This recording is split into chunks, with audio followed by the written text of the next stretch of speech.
Welcome to the Innovation Ecosystem Podcast. We interview remarkable and thought-provoking guests about innovation, leadership, and change in the world of business.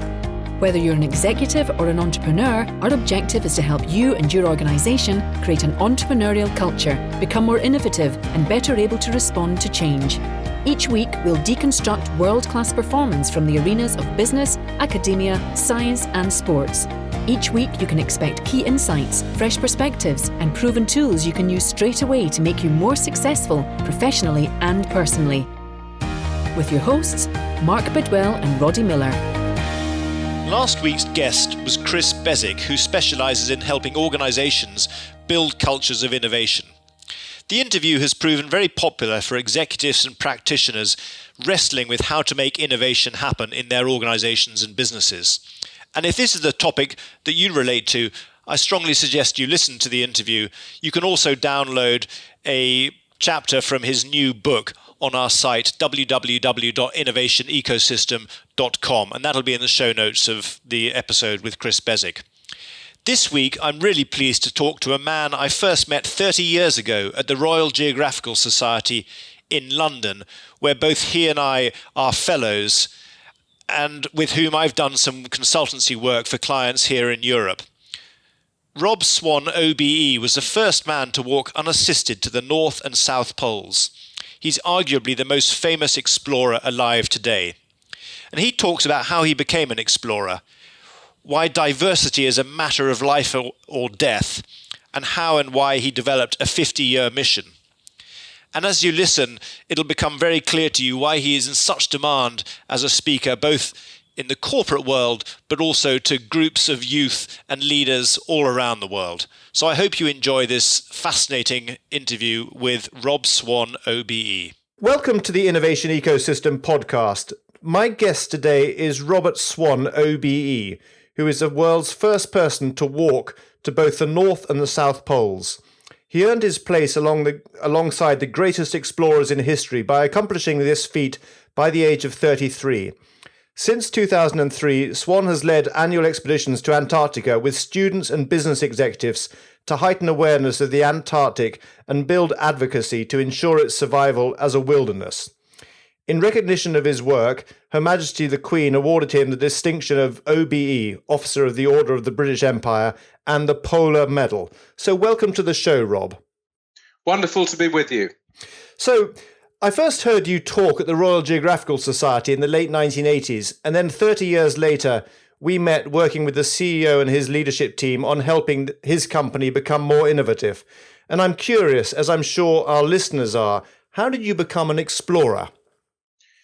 Well, I started at the age of 11 when I saw a film called Scott of the Antarctic about the great British explorer, Captain Robert Falcon Scott. And it was just this amazing film about courage, about Antarctica, this place at the bottom of the world. And I just wanted to be like Captain Scott, Ernest Shackleton, the real explorers. This just came into me, and thank goodness it never left. So it was a dream right at the beginning. And I guess, it wasn't straightforward, because, I recall you spent a number of years preparing for your first expedition. Can you just, what were the key lessons that came out of that rather, challenging journey? I think you were driving a taxi and living kind of hand to mouth. What were your key lessons on that, that you took away from your first expedition, Rob? Well, 30 years ago, people did not have the luxury, I wish I'd had it, of flying into Antarctica. Today, people can undertake journeys in Antarctica by flying there. 30 years ago, we were the first private expedition to go to Antarctica after Scott, Shackleton, and Amundsen. So we had to buy a ship. We had to live in Antarctica for a year.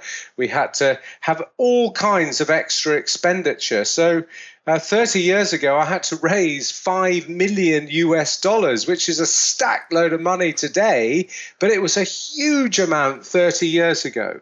So it took in total 7 years to raise the money. I had no credibility. I'd never been on an expedition.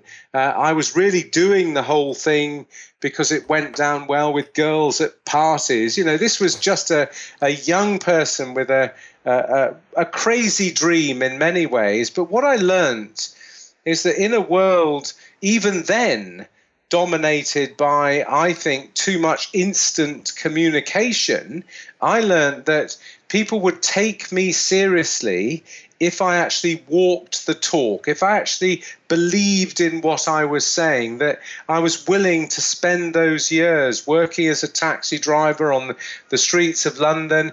I think I gained credibility by persistence. I also learned a key thing in life to do with sales, that if people say no to you, listen as to why they're saying no. Because if you listen carefully enough, you eventually will understand how to get a yes. So being positive, hanging on in there, walking the talk, and I think also showing persistence, gaining some sort of credibility by not giving up. And so you learned those skills over the period of time, and you made it out there in the first expedition. Was this early 90s? This was late 80s, and it was a huge battle. We had to sail from England to the Antarctic, and eventually, when the ice settled rather than the dust settling, there we were, 5 of us in Antarctica, living for 1 whole year, and then 3 of us would make a journey to the South Pole without radio communications, without backup, just 3 of us on the longest unassisted march ever made anywhere on Earth. A huge undertaking, but that was the plan. And someone once said to me that if you can survive a year or survive a few weeks with someone in a tent, they become a very good friend. I mean, you were a year with these 4 other individuals. What did that teach you about people and about your own leadership style? Well, I was a young person, but I did realize, being the number 7 in the family, I'm the youngest of 7, and I realized early in life that why people upset me is because they're right. So I learned early on that you need different people on a team, that diversity might be hard, but it's actually really strong. So if we were on the expedition and everybody was thinking the same, we'd die. So I learned that diversity, 5 people who did not like each other, living in a box for 9 months, I realized that that was actually strong, however irritating it might have been. And learned also that, if you've got a strong group of people, you should have the courage to choose them. You should have the courage to choose people who challenge you, who maybe even want your job. That strong. And we learnt inside that hut, in those tents, that 2 simple ways of survival and holding the team together. One was to try and tell each other the truth, and secondly, to try and learn to listen to what people were really saying rather than listening to what you want to hear. And the very fact we survived, we must have got something right. And I guess, those are timeless kind of truths, I guess. So I can imagine, but maybe you can just confirm. When you talk to corporations, and I think you address new entrants in Wall Street banks, the new interns. Are these which of do these messages still resonate, or do people feel they know it, but in actual fact you have to drive home the message in a far stronger way, if you like? I think where we're very lucky is that if we make mistakes, we die. So it's not some sort of corporate message from some leadership book. This is actually survival. And therefore, it's very simple. And I think that people do listen to what we learnt. And we didn't always get it right. We made a lot of mistakes. But I think keeping it simple, in a world that is slightly overcomplicated and far too many words, keeping it simple, a very simple, straightforward message underlined by the fact if we get it wrong, we don't come home. Yeah, very powerful. And then one of the things that came out, I think, of this expedition was 2041. Can you say a little bit about that and maybe explain to the listeners what that is? But then the second question is, why do you think a mission is so important? Can you? Those are two questions there. Can you have a go at that? Of course, I think that it was actually quite easy to have a mission to become the first person in history to walk to both poles. It actually was physically very hard. It was really hard to raise the money, but there was a very simple, straightforward goal. So when people said, what is Robert Swan doing? He's trying to walk to both poles. They probably would say that's a bit strange, but they would understand it. Mm-hmm. So I think it is absolutely crucial to always have a clear mission and stand for something. Otherwise, people don't know what they're dealing with, whether you're just an average person like myself or some very important CEO, or you're trying to set up your own company and get things going as an entrepreneur. So what came out of walking to both poles, and let me say, the first person in history stupid enough to walk to both poles, that's for sure. But what came out of that was this mission given to me by the great Jacques Cousteau from France. He said, Rob, and he said this to me 25 years ago, please can you make sure we have the sense to leave one place alone on Earth forever, the Antarctic. And the treaty that preserves Antarctica, we all own it right now. Nobody owns it. No country owns it. We all have a responsibility for it. That treaty can be altered, can be changed in the year 2041. So I have been on a 50-year mission given by Jacques Cousteau to inspire, especially young people, that we should look after the last great wilderness left on Earth. I have 25 years to go on that mission. It's clear, it's precise, people know where they stand. That's so important. And I guess that, as you say, clarity and precision and understanding, I mean, are these, what as you go into large organizations and work with executives teams, what are you seeing? What are the barriers that are being put up that you help them perhaps remove in this area of mission, in this area of clarity, in this area of the leadership model that gets the results that they're looking for? I think that people in great corporations, are doing a fantastic job, I might say, much better than I could do.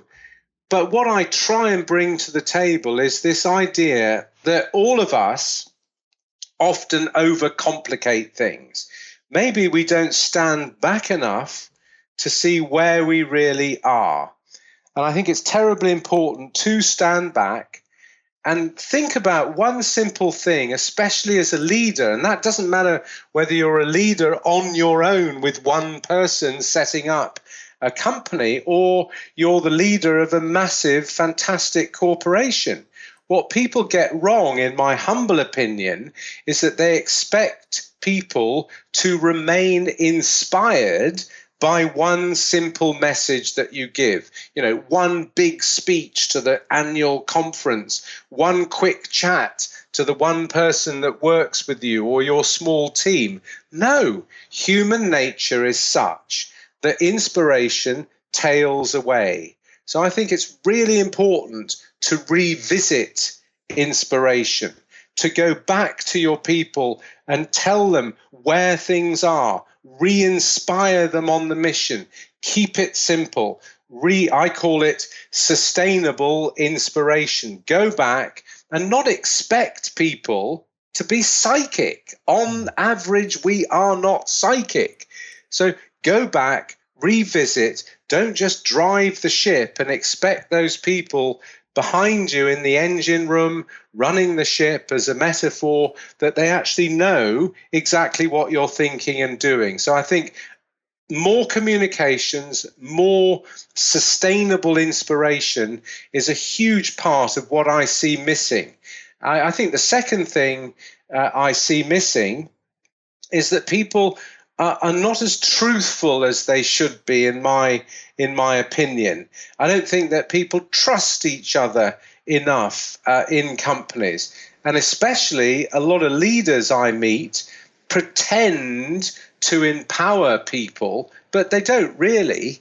They just spend most of their time looking over other people's shoulders. If you truly want to empower people, you must. So I come across complexity, and I think it's important to make that simple. Mm-hmm. I mean, the idea of, as you were talking about sustainable inspiration, I mean, but the question that came to me straight away, Rob, is how do you personally, sustain your levels of inspiration and motivation? I mean, 50 years, in the world of quarterly earnings is well, I mean, it's 200 quarterly earnings calls, right? I mean, it's a long time. Very few people actually think that long. How do you do it? What do you? Where are your well springs of energy that help you sustain your personal levels of inspiration? Well, just like anybody, I actually have to pay the bills. So I have to try and create something that is reasonably sustainable from a business sense. And that's normally a massive failure.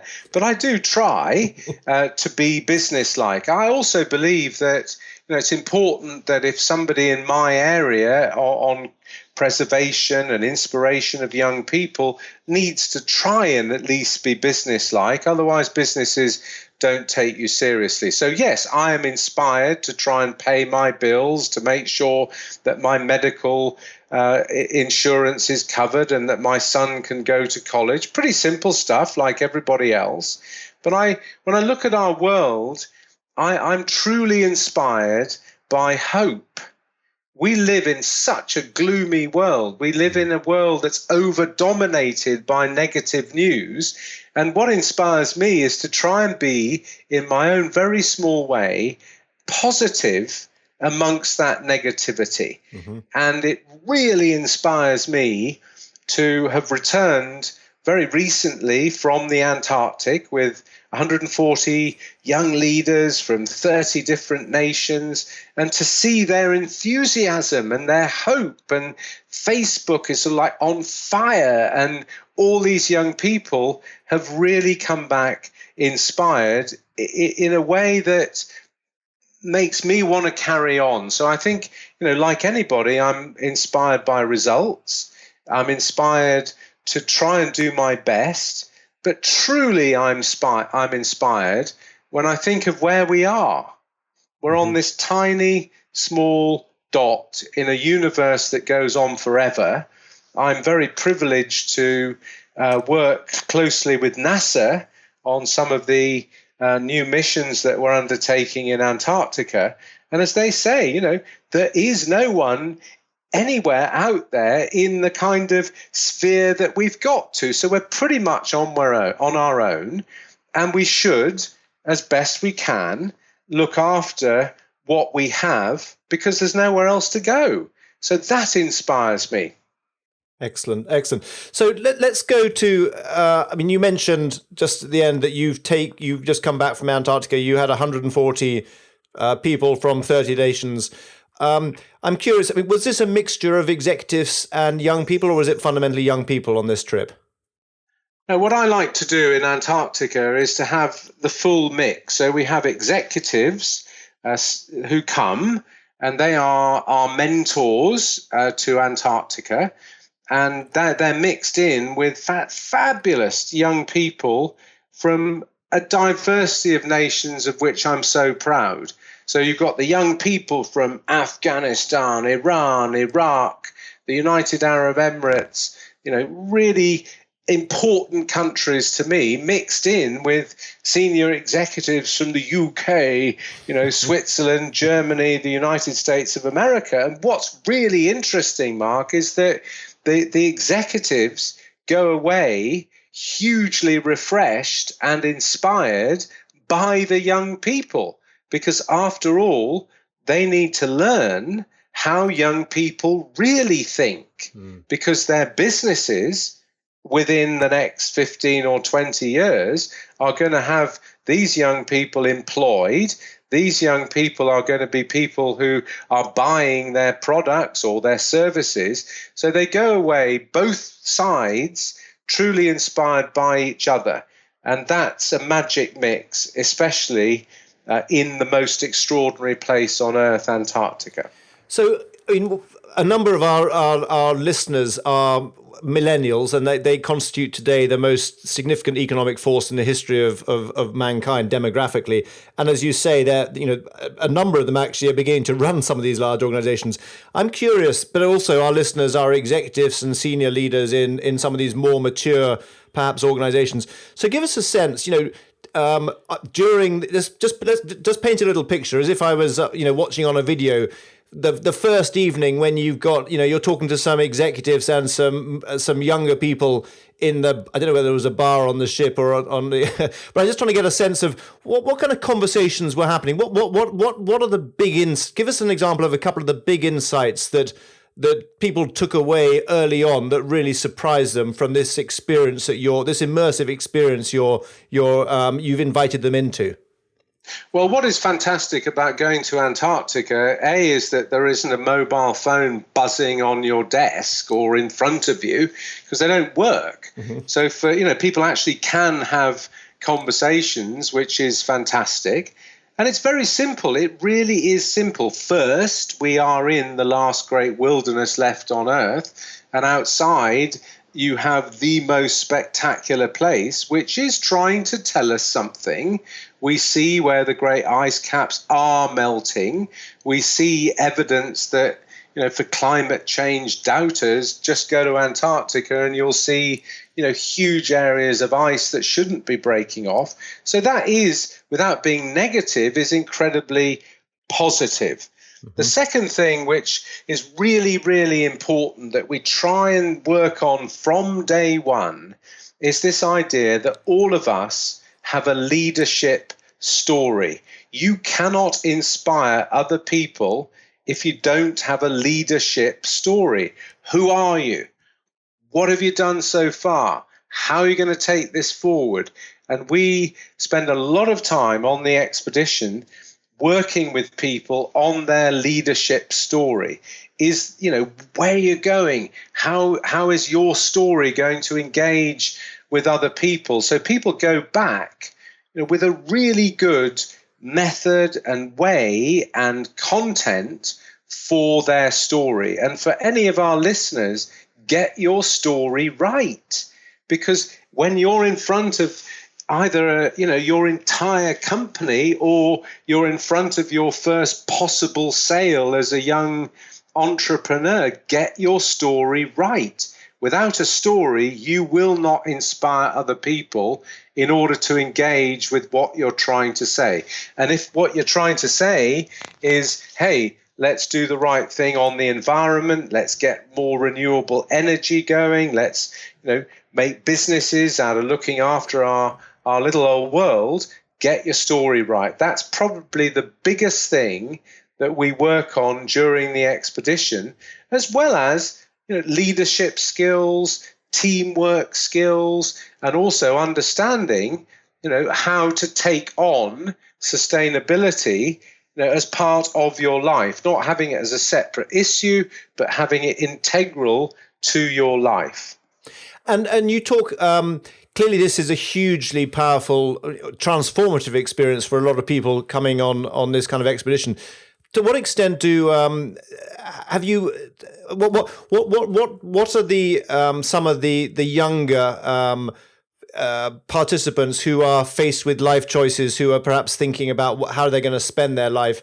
I mean, how do they respond to someone who has made a 50-year commitment, who's got a very clear story, and who is also exposing them to some of the things that that some of the consequences of previous generations, behavior on the planet? I mean, what? Give us a sense of what ideas, what steps do people take having left your expedition, are they all planning to rush off into the corporate world, or are there a lot of entrepreneurs who burst forth from your expeditions, for instance? What people take away mostly from the expedition is a sense of hope, a sense that, yes, we can do something about our own lives. In very simple terms, I don't take people to the Antarctic to save Antarctica.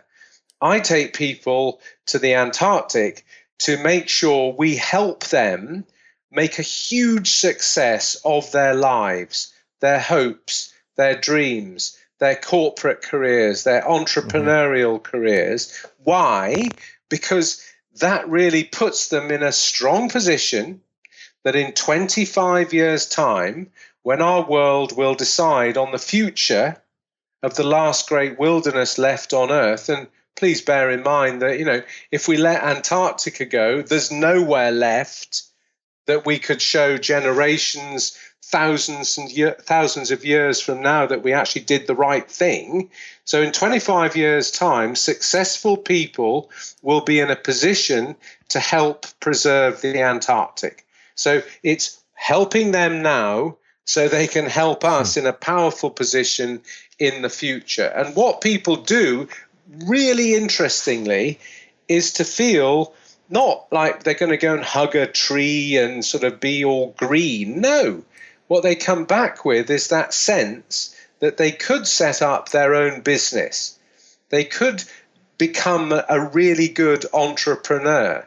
They could go into the corporate world, join, if you like, the enemy, with big corporations, oil companies, gas companies, energy companies, and say, hey, we can join some of the biggest companies in the world and make a difference, because all of them are aware clearly that they flew in an aeroplane to the most southerly city in the world, Ushuaia, and that they're on a boat, a ship that has been powered by fossil fuels. So they come away with a sense that in order to move things forward on our planet, you can't just have one side of the equation saying, hey, let's all be green, hug a tree, and wind and solar is the only way forward.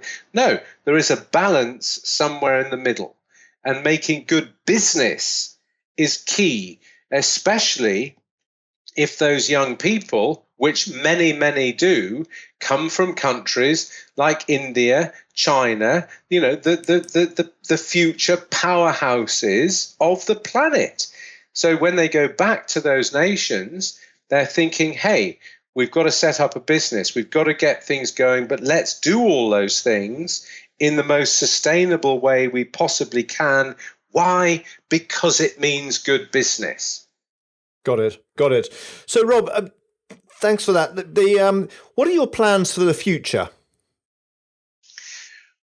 30 years ago, I was that first person in history stupid enough to walk to both poles.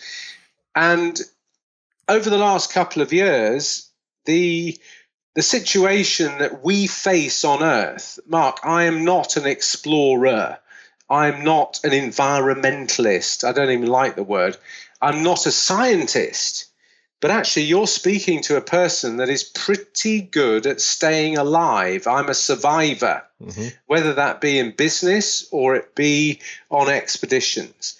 And in the last year, in fact, only in the last 6 months, has the world been told endlessly by the likes of NASA, who are not saying it's climate change or global warming. They're measuring these things, that huge areas of Antarctica, which they didn't think were disintegrating or melting, are.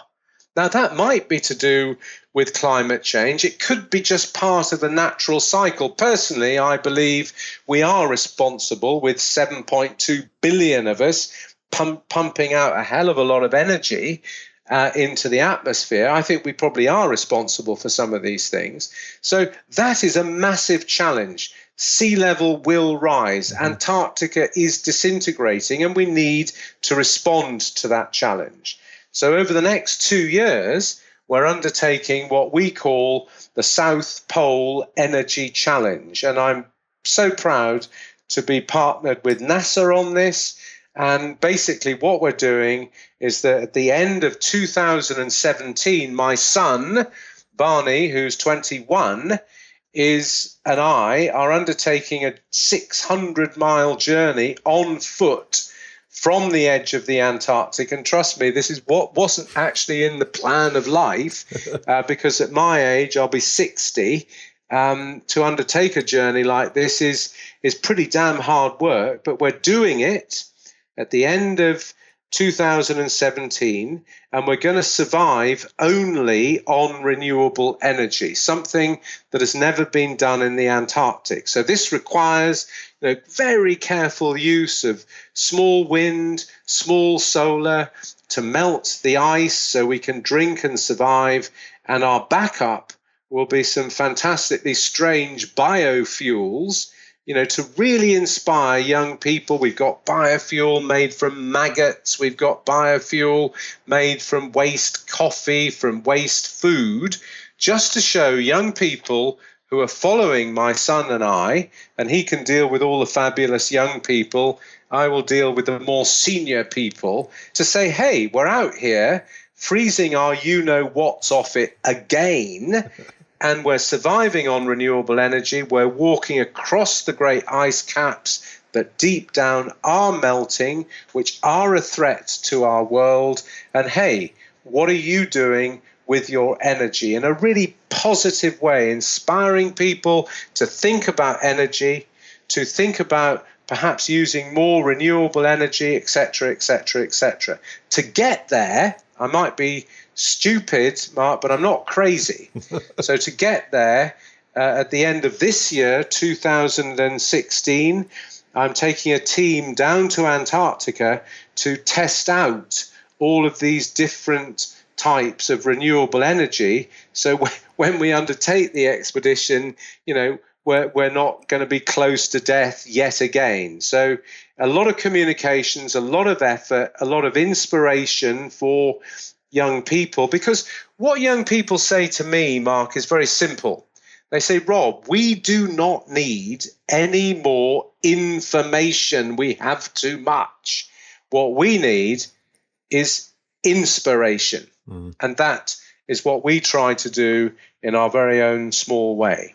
Wonderful. Well, because so many institutions that used to provide some of that inspiration have just been shown over the recent years to be wanting, and it's rare, and I can understand that.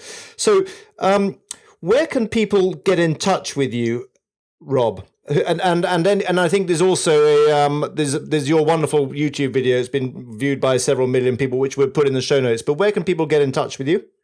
Well, they can get in touch personally with me. We're all a family. I'm on Robert at Robert Swan, that's all one word, Robert Swan, 1N.com, or they can look at our very modest but fun website, which is 2041.com, 2041.com. And I'd be delighted to hear from anybody, and we're out there to help in a world which I think is over-dominated by bad news. So let's all be in the good news business. That will help us, it'll help our future, and it'll help our business. Brilliant. So yeah, and absolutely. So we'll put all this in the show notes. And I have to say, we, as I said at the beginning, you and I first met 30 years ago, and it's been wonderful to get to know you again. And I'm very excited about what we might be able to do in the future. So, Rob, last three questions, which I sent through to you yesterday. First question: what are your morning rituals when you're not on a boat on the way or on the way to Antarctica? Good question, Mark. Morning rituals. It's which is absolutely pathetic, actually. I am often overused by technology. So right now, I'm really irritated with my morning ritual. It's sort of like get up, sit in front of the laptop, get some messages out, panic about all this money raising, fundraising, maybe do a couple of stretches. And, if I'm really feeling positive and the weather's good, might go out for a bike ride. So I'm under a lot of pressure right now with all that we're doing, and I'm not handling it very well. By the mid-afternoon, I'm in much better shape and I'll go out bicycling. That's how it is now. It's just dominated by technology, endless looking at screens, calling up people, drinking 5 gallons of coffee. And it's not good, Mark. It's not good. What I would like to be, and I'm working towards it, and maybe 2 or 3 days a week now, I'm saying stop. And I go outside, sit, have a look round, do some more stretches, breathe a bit more, and very gradually get into my work day. I just think, when you die, no one remembers you more than about 2 weeks. So why die all stressed and pushed out? And I think how you start the day is really important. So right now I'm in a storm. I would like to be more calm when I start the day and not be over dominated by too much technology. Well, I'll do my bit by sending you the odd email first thing in the morning to make sure that you're not looking at technology, but you're out on your bike. Because that's what you need to do if you're going to be successful on your trip with Barney at the end of next year, right? I mean, I guess your levels of fitness need to be pretty high.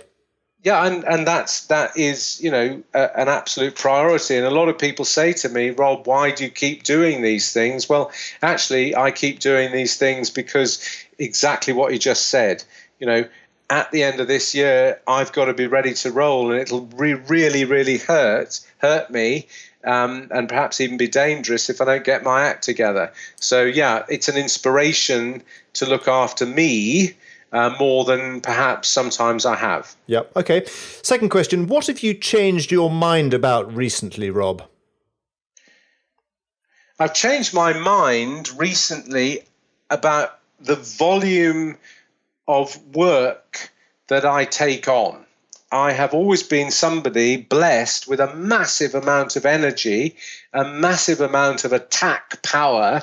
And I've suddenly realized that actually I do far too many things that I don't need to do, that I need to be a lot more picky and decisive rather than just always saying yes, which I do.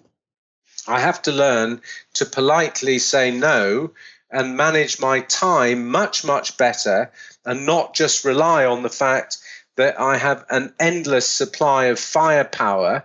And I'll tell you why, because I think it's boring to be the person that's always the driven person, doing everything always.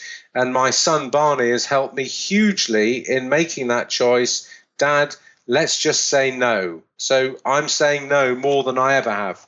Wonderful. And I guess, there's this concept of, the idea of the unfair advantage. I mean, there's something so unique about each of us. And if one's able to focus all one's resources on that, what makes us unique, and outsource everything else, you have this sort of compound effect where you get far more done and it becomes far more effortless as well, because you're not putting up with all the stuff that you don't necessarily enjoy doing, but you've said yes and you feel a sense of commitment for having to do it. Exactly. I have always remember, I don't sell anything. I don't sell a product. I sell hope. I sell dreams. I sell expeditions. I trying to preserve Antarctica. So a lot of people have helped me get where we are. And I always felt a responsibility to always say yes to everything because everybody had always helped me. But I'm realizing now that I need to help myself first. And then perhaps with a bit more organization, I can help what I'm doing much better. So more focus is the question. Looking after me better is probably the solution. Got it. And finally, and this is probably very real for you, you mentioned Barney already, what advice would you have for your 25-year-old self? Very simple, and that's this, that I now try to put myself in the shoes of other people. So if I'm giving a talking to you this morning, I'm thinking, Mark's in Switzerland, this is him, this is what's going on. Trying to put myself in other people's shoes who I'm dealing with. That's what I could have done a lot better when I was 25. At 25, I was out of control, totally focused, just on walking to both poles. Nothing, nobody. It just was a storm to make it happen, which probably was important for it to happen. But I believe that one should put yourself in other people's shoes. I've learned that. It's created a lot of success for the way I deal with people now. I wish I'd learned that when I was 25. Great. Well, it's been a great pleasure having you on the show, Rob. I'm sure our audience enjoyed it as much as I did. And thanks very much for your time today. Well, good luck to you, Mark. You're doing some great stuff. And to the audience, thank you very much for listening. And good luck to you all. I hope you enjoyed this interview. When I was growing up, I always wanted to be an explorer. And even though I've done a few expeditions when I was younger, nothing comes close to the expeditions that Rob runs annually to the South Pole, or that he's planning with his son Barney. So sign up on our newsletter at www.innovationecosystem.com. And what we'll do is we'll provide regular updates as Rob approaches his big expedition, and also let you know how he's getting on, because we're going to be following it very closely. I was struck by the importance in our conversation of keeping your message really simple when inspiring others, or indeed in any form of communication. And this simplification is a theme that has been echoed by many of our guests since we started over 20 episodes ago. And if you liked what Rob talked about, then suggest you go over to our website and look in the show notes, and there you can see his TED Talk, which has been viewed almost 1 million times. And you can learn more about his expedition and the organization he founded, 2041. Now, next week is our last show in this series, and Roddy and I are going to be reviewing some of what we've learned over the 22 conversations we've had with such remarkable guests. We're also going to share some of the feedback that we're getting from you, our listeners. So if you've got any comments, either good or bad, feel free to send them in to me, Mark, at innovationecosystem.com. And finally, we're going to tell you about the plans we have for our next season of the Innovation Ecosystem podcast. Until then, have a good week.